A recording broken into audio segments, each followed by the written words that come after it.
Bonjour à nos chers éditeurs. Aujourd'hui, nous sommes en présence de Monsieur Marcel Vercouter de l'association Magie Club de l'Est-Var. Bonjour. Alors, pouvez-vous nous présenter votre association? Alors, le Magie Club de l'Est-Var est créé depuis 2010 à peu près pour remplir un vide magique qui existait sur la région, puisque entre le grand club de Nice, qui est Magica, et le grand club de Toulon, il n'y avait rien. Donc, principalement, je suis orienté vers l'éducation magique des enfants, adolescents, et bien que nous ayons des adultes, bien sûr. Et pour ces jeunes, faire le voyage ou demander aux parents de faire le taxi à Toulon ou à Nice, c'était pas possible. Donc voilà, donc on s'est créé en 2010 à Saint-Raphaël, et puis on s'est étendu. Maintenant, on a un deuxième lieu de réunion qui est aux Arcs, en face du restaurant La Pinède, ce qui nous permet d'ailleurs le soir, quand on a fini, d'aller faire des travaux pratiques de la magie de table en table dans le restaurant. Voilà, nous avons aujourd'hui, je crois, une quinzaine de membres. Donc, comme je vous l'ai dit, alors on démarre l'apprentissage à partir de 8-9 ans, pour les enfants, parce que avant cet âge-là, les enfants, ils veulent voir de la magie, ils veulent éventuellement comprendre le truc, mais ils n'ont pas tout à fait la volonté de mettre l'investissement travail nécessaire pour faire des tours de magie, quoi. Donc, on les prend 8-9 ans. 8-9 ans, ça commence à être très intéressant pour eux. Et puis, on a des ados. Et puis, on a des adultes jeunes, de la quarantaine, et puis des moins jeunes. Un de mes derniers élèves a 78 ans, vous voyez, donc... voilà, parce que la magie a un rôle éducatif assez important, notamment pour les jeunes, parce que ça permet d'extravertir les introvertis, de calmer un peu les hyperactifs. Ça nécessite, ça développe l'attention, ça développe la précision, la mémoire. Et donc pour les anciens, le développement de la mémoire, etc., tout ça c'est bon. Et puis un petit peu d'agilité chiropractique, si j'ose dire, bien que les gens confondent souvent prestidigitation et magie, c'est pas tout à fait la même chose. Enfin, c'est la même chose, mais il n'y a pas besoin d'avoir des doigts super souples pour faire de la bonne magie. C'est pas indispensable. Donc voilà. Nous participons. Alors nous faisons nous-mêmes 2 spectacles par an, par les élèves, pour leurs parents principalement et leurs amis. Excusez-moi. Et nous participons à beaucoup de manifestations caritatives, comme les télétons. Là, c'est la saison des télétons. Donc là, la semaine prochaine, ou dans 15 jours, je fais le téléton de Cagnes, au Casino Terre Azur. Je vais faire le téléton du Muy en décembre, celui des Arcs.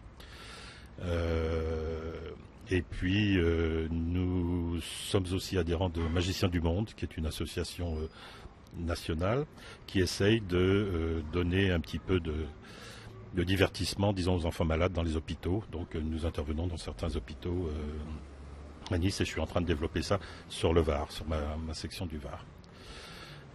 Donc voilà, donc tout ça, ça fait beaucoup d'occupation, mais c'est plaisant. Ça me permet moi d'assouvir ma passion de la magie et ma passion de l'enseignement aussi, didactique, en transférant ça aux jeunes. Quelles sont les tendances de la magie par rapport à avant et aujourd'hui?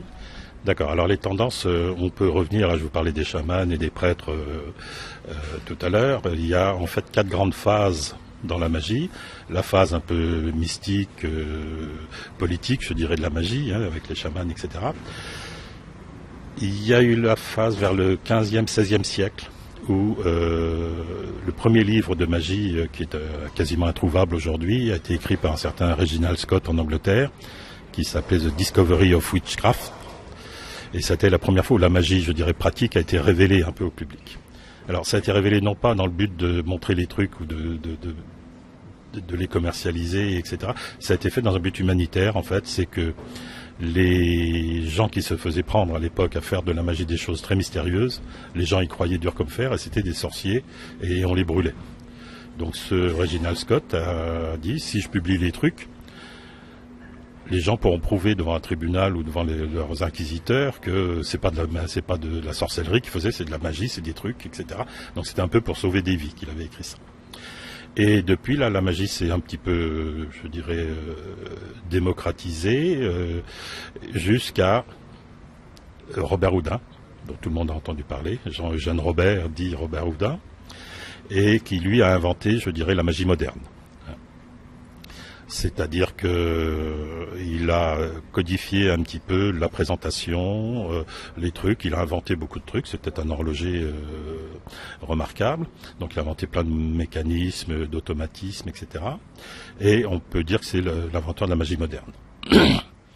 Et alors ensuite, il y a une quatrième phase qui date des années 60 peut-être, 70, 60, voilà, qui a été la magie s'est beaucoup développée aux États-Unis et on a eu beaucoup de magie américaine qui est revenue. Et on est à peu près dans cette phase-là, de magie avec beaucoup d'inventeurs américains, des gens qui s'appelaient Alex Hemsley, Hamann, enfin bon, des gens comme ça, qui ont été repris par des équipes de jeunes magiciens de l'époque en France, notamment Bernard Billis, que tout le monde connaît, Dominique Duvivier, et d'autres, qui ont fait la phase actuelle de la magie. Et aujourd'hui, on a je pense une tendance magique que moi j'aime moyennement, mais enfin qui existe, c'est celle des Chris Angels, des gens comme ça qui font une magie un peu gore, vous voyez, un petit peu très hyper réaliste si j'ose dire, qui a ses adeptes, et ce sont des magiciens quand même, on peut pas leur enlever ça, mais voilà, c'est un peu la tendance que... alors, dans la magie en plus, vous avez 3 grands domaines, je dirais, il y a la magie de close-up, celle que l'on fait sous votre nez, dans une table de restaurant par exemple, ou des choses comme ça.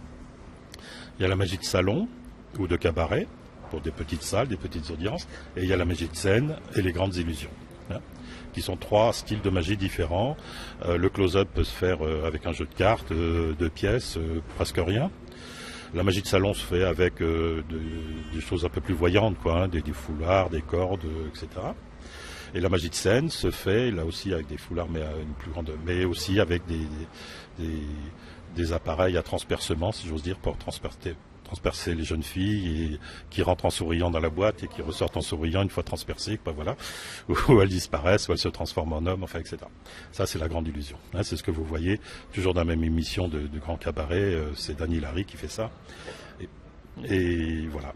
Donc la tendance, la magie reste la magie parce que toutes les bases techniques en fait sont réutilisées, elles sont transformées, etc. Mais on invente peu de nouvelles techniques aujourd'hui. On modifie, on adapte, voilà, mais on invente. Presque tout a été inventé, presque tout, je dis bien. Il y a quelques inventeurs encore, mais 90% a déjà été inventé. Donc c'est des transformations de tours, des adaptations, ou quelquefois des enchaînements de deux techniques différentes qui font que le tour devient différent. Voilà en gros l'histoire de la magie résumée.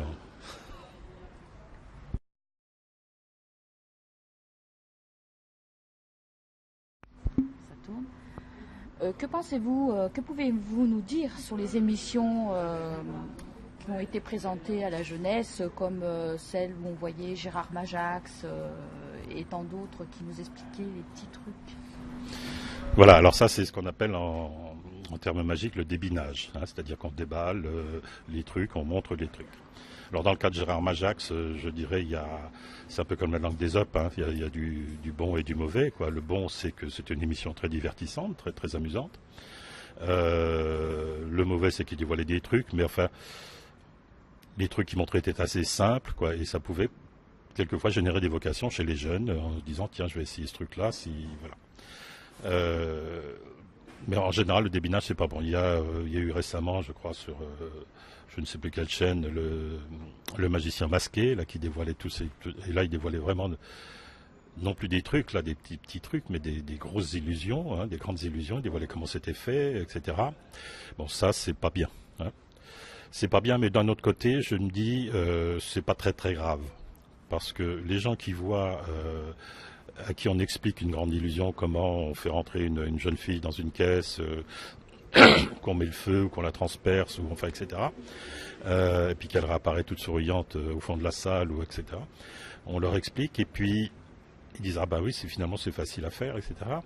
Et puis je suis sûr qu'ils revoient 15 jours après ou 2 mois après le même tour, mais présenté bien sûr différemment, avec d'autres... ils se souviendront plus de la manière dont c'est fait, ou ils n'arriveront pas à deviner quand le truc qu'ils ont vu a pu être fait. Donc, je dirais que c'est moyennement grave, quoi. Voilà. L'illusion reste parfaite. L'illusion reste, mais il ne faut pas le faire, quoi. Quand même, il ne faut pas débiner, c'est pas bien. Pour la même raison que je vous disais, il ne faut jamais révéler un truc, quoi. Parce qu'après, vous êtes déçu quand vous voyez que... Enfin, je vais pas débiner à mon tour pour vous expliquer un tour, mais quand vous voyez que c'est si simple que ça vous gâche un peu le plaisir de la magie, quoi. Alors, pour nous contacter, les gens peuvent d'abord aller sur notre site. Sur Google, ils tapent Magic Club de l'Est Varois et ils iront directement sur l'adresse de notre site, qui est assez longue, donc je ne la donne pas. Ils peuvent également nous contacter par mail.